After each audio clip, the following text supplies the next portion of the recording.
Hi అండి, అందరూ బాగున్నారా? మేం బాగున్నామండి. ఈరోజు గురువారం వచ్చి గురు పౌర్ణమి ఉంది కదా, అందరికీ గురు పౌర్ణమి శుభాకాంక్షలు అండి. మార్నింగ్ నుంచి ఈవినింగ్కి ఏం జరిగింది ఏంటి అని మీతో షేర్ చేసుకుంటాను. ఇప్పుడు స్టార్ట్ చేద్దాం వీడియో అనేది. నిన్ననే నేను ముందు రోజు శనగల్ని నానబెట్టేసుకోండి. అవి నానబెట్టినవి ఇప్పుడు కొంచెము సాంబార్కి ఆరంలాగా కుడతాను. కొన్ని శనగలు తర్వాత కొన్ని ప్రసాదంగా అనేది చేస్తాము. ఫస్ట్ కుక్కర్లో వేసేసి శనగల్ని, తర్వాత ఆరము సాంబార్ దగ్గర అన్ని రెడీ చేసుకునేందుకు ఇవి విజిల్ అనేది వచ్చేస్తాయి. అందుకే స్నానం చేసిన తక్షణమే ఇవి కుక్కర్లోకి వేసి పెట్టేద్దాం. మార్నింగే పిల్లలకి దోశలు అవి వేసి టిఫిన్ బాక్సులకి వాళ్ళు తినేదానికి చేసి స్కూల్ పంపించేసినాను. ఇప్పుడు పూజకి అనేది రెడీ చేసుకుంటున్నాను. నేను ఇవి కుక్కర్లో విజిల్ వచ్చేలకు మనం ఇక్కడ అన్ని రెడీ చేసుకునేసి తర్వాత ఇవి విజిల్ వచ్చిన ప్రసాదంగా పెట్టేసి పూజ చేసుకున్నాం. ఇప్పుడు విజిల్ వచ్చేసింది. దీనిలో కొంచెము తిరగబాతు అనేది వేసుకునేద్దాము. కొన్ని ఒట్టిమిరపకాయలు, సాసవులు, కరివేపాకు, కొంచెం టెంకాయ తురుముకున్నాను, అవన్నీ వేసి తిరగబాత. ఈ గురువారం రోజు గురు పౌర్ణమి కదా, మీ లైఫ్లో మీకు ఎవరు గురువుగా అని మీరు ఎప్పుడు లైఫ్ లాంగ్ గుర్తుగా పెట్టుకునేలాగా గురువు ఉన్నారో కామెంట్ చేయండి. నా లైఫ్లో మా యవ్వ అండి గురువు నాకి. అవును, నిజం మీరు వినేది. మా యవ్వ, మా అమ్మ ఉన్నారు కదా, మా అమ్మ వాళ్ళ అమ్మగారు మా యవ్వేనే నాకి గురువు. చిన్నప్పటి నుంచి మా యవ్వే నాకి గురువు. అన్నీ కూడా లైఫ్ లాంగ్ మా యవ్వే. ఇప్పుడు కూడాను మా యవ్వే. మా యవ్వని చూసే ఎక్కువ నేను విషయాలు తెలుసుకున్నాను. ఎక్కువ కూడా చూసి ఇది చేయాలి ఇది చేయకూడదు అనే ప్రతి ఒక్కటి కూడా నేర్చుకొని ముందరకు నడుస్తున్నాను. నాకు లైఫ్లో తొందర కాకూడదు, చదువు తక్కువ అయినా కూడా ముందరికి బాధ ఉంటుంది అని తెలుసుకొని నాకు చిన్న ఏజ్ లోనే చదువుకోకపోయినా ఎక్కువ తక్కువ చదువు అయినా కూడా మా అవ్వ ఆలోచించి నాకు ఈ టైలరింగ్ నేర్చుకునేదానికి జాయిన్ చేసింది. నాకు 14 ఏళ్ళు ఏజ్ ఉన్నప్పుడే టైలరింగ్ చేర్చి అప్పుడే నాకు టైలర్ పని అనేది నేర్పించినారు. నేర్చుకుంటే ముందరికి బాగా యూజ్ఫుల్ అవుతుంది అనేసి ఆలోచించుకొని చదువు లేకపోయినా పర్వాలేదు, ధైర్యంగా వాళ్ళ కాళ్ళ మీద వాళ్ళు నిలబడచ్చు అని ఆలోచించి మా అవ్వ తోడుకొని వెళ్ళి జాయిన్ చేసి నాకు టైలర్ పని అనేది నేర్పించి మంచిది అవది చెడ్డది అవది తెలుసుకునేలాగా నాకు చెప్పి నడిపించింది. మా అవ్వని చూసి కూడా నేను కొన్ని విషయాలు తెలుసుకున్నాను. అలా ముందరకనేది ఇప్పుడు ధైర్యంగా నడవగలుగుతున్నాను. ఇప్పుడు అంతే ధైర్యం మా అవ్వని చూసే నాకు వచ్చింది. మంచిదావది చెడ్డదావది తెలుసుకోగలిగినాను. అందువల్లనే చెప్తున్నాను, నా లైఫ్ లో నాకు బుద్ధి వచ్చినప్పటి నుంచి మా అవ్వే నాకు గురువు. చాలా విషయాలు తెలుసుకున్నాను. అందువలన మీ లైఫ్ లో మీకు ఒక గురువుగా అనేది ఉంటారు.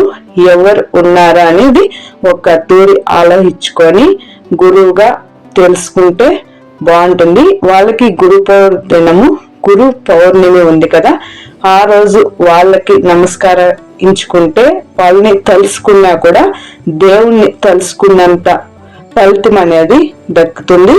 ఎవ్వరూ కూడా మన లైఫ్ లో హెల్ప్ చేసింది మనకు కొంచెం కూడాను వాళ్ళని తలుసుకున్నా కూడా చాలు మంచిగా అనిపిస్తుంది. దేవుణ్ణి కొలిసినంతనే మనకి ఫలితం అనేది వస్తుంది. అందువలన ప్రతి ఒక్కరు చిన్న హెల్ప్ చేసిన చాలు వాళ్ళని కూడా అనుకుంటే గురు పౌర్ణమి రోజు దేవుణ్ణి పూజించినంత ఫలితం వస్తుంది. మీ లైఫ్ లో మీకు ఎవరు గురువుగా ఉన్నారు కామెంట్ చేయండి. మా గురువు వచ్చేసి మా అవ్వ, మీతో షేర్ చేసుకున్నాను. ఈరోజు చూడండి పౌర్ణమి కదా, చందమామ ఎంత బాగా కనిపిస్తున్నారో. ఇప్పుడు బయలుదేరి టెంపుల్కి అనేది వెళ్తాం. మన ఇంటి కాటి నుంచి ఒక 10 నిమిషాలు పడుతుంది అంతే.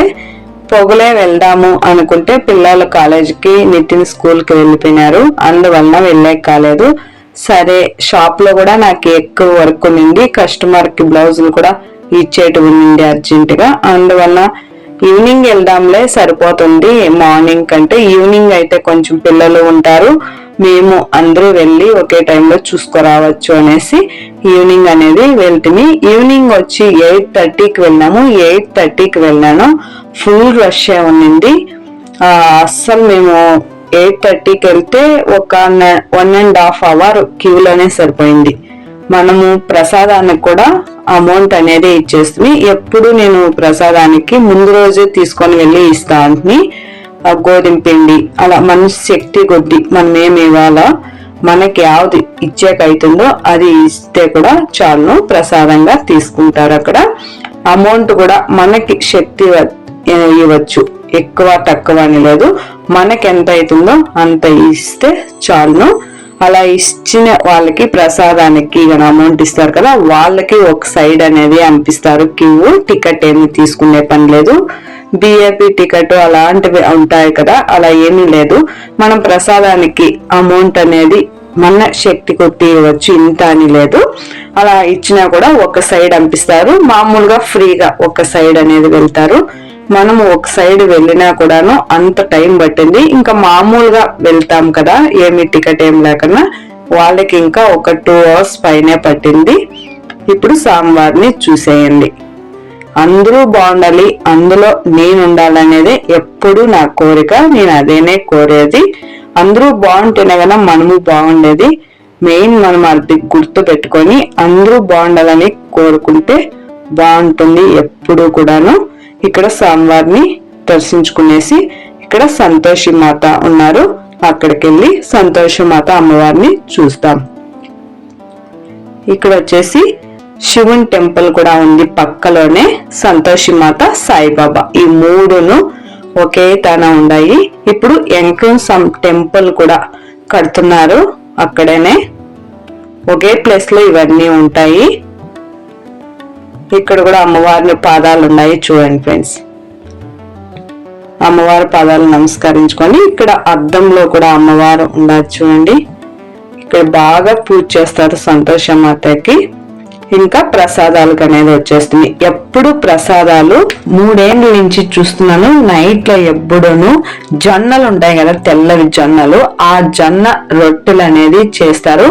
వంకాయ పచ్చడి చేసి, వంకాయ ఫ్రై చేస్తారు కదా, అలా పచ్చడి ఫ్రై అలా చేసి ఈ సద్ద రొట్టెలు చేస్తారు ప్రసాదంగా. మామూలుగా రైసు సాంబారు అవి కూడా ప్రసాదంగా ఇస్తా అంటారు. దాని జతలో మనం యావది అయితే అది తీసుకొని ప్రసాదంగా తినచ్చు. సాయిబాబాని ఇప్పుడు పల్లకిలో ఊరేగింపు అనేది చేస్తున్నారు. మీరు చూసేయండి పల్లకి. ఓం సాయిరామ్, జై జై సాయిరామ్. ఇంటికి అనేది వచ్చేస్తుంది. ఇంటికి వచ్చేలకు 10:30 అయిపోయింది. ఓకే ఫ్రెండ్, ఈ రోజు వీడియో ఇది. అందరూ సాయిబాబాని చూసి నమస్కరించుకోండి. అందరూ బాగుండాలి, అందులో నేను ఉండాలనే కోరుకుంటున్నాను. ఈ రోజు వీడియో ఇదే ఫ్రెండ్స్. వీడియో నచ్చితే ఒక లైక్ చేయండి. మళ్ళీ ఇంకా మంచి వీడియోలో మళ్ళీ కలుద్దాం. లోకో సంస్థో సుఖనో భవంతో. Thank you.